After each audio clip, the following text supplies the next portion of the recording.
ভোলাবাসীর দীর্ঘদিনের দাবি মূল ভূখণ্ড থেকে ভোলাকে সংযুক্ত করার জন্য একটি সেতু নির্মাণ। এই সেতু ভোলাবাসীর আশা আকাঙ্ক্ষার প্রতীক। ভোলা একমাত্র নদীপথে লঞ্চ যোগেই যাওয়ার ব্যবস্থা বর্তমানে রয়েছে।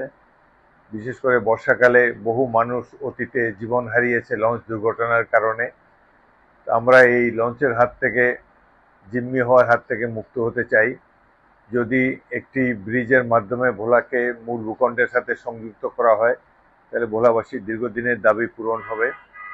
আর একটি দাবি, আমরা এখানে একটি মেডিকেল কলেজ চাই এবং একটি পাবলিক বিশ্ববিদ্যালয় এখানে প্রতিষ্ঠিত হোক, আমাদের দীর্ঘদিনের আকাঙ্ক্ষা। ইতিমধ্যে ভোলার তরুণ সমাজ তারা ব্যতিক্রমী উদ্যোগ নিয়েছে। নদীর সাঁতরে তারা নদী পার হয়ে ঢাকা এসে উপস্থিত হয়েছে। পায়ে হেঁটে ভোলার দক্ষিণ অঞ্চল থেকে ঢাকার রাজধানী শহর পর্যন্ত পায়ে হেঁটে তারা এসেছে এই দাবিগুলোর প্রতি দেশবাসীর দৃষ্টি আকর্ষণ করার জন্যে। এরা বর্তমানে এখনও তারা অনশনে রয়েছে।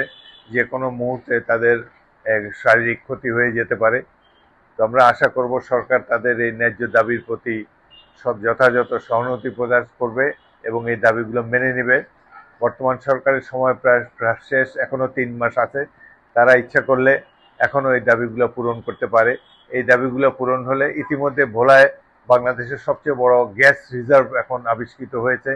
এই গ্যাসগুলোকে আমরা নিজেরা ভোগ করতে চাই না, সারা দেশের লোক এর বেনিফিট এনজয় করুক, সেটা আমরা চাই। কিন্তু সাথে সাথে ভোলাবাসীর যে ন্যায্য দাবি রয়েছে, সেতু, বিশ্ববিদ্যালয় ইত্যাদি, এবং ভোলাতে একটি চমৎকার একটি পর্যটন নগরী হিসাবে গড়ে তোলা যেতে পারে। ভোলার বিভিন্ন উপজেলায় এবং দক্ষিণাঞ্চলে অনেক সুন্দর সুন্দর প্রাকৃতিক দৃশ্য রয়েছে।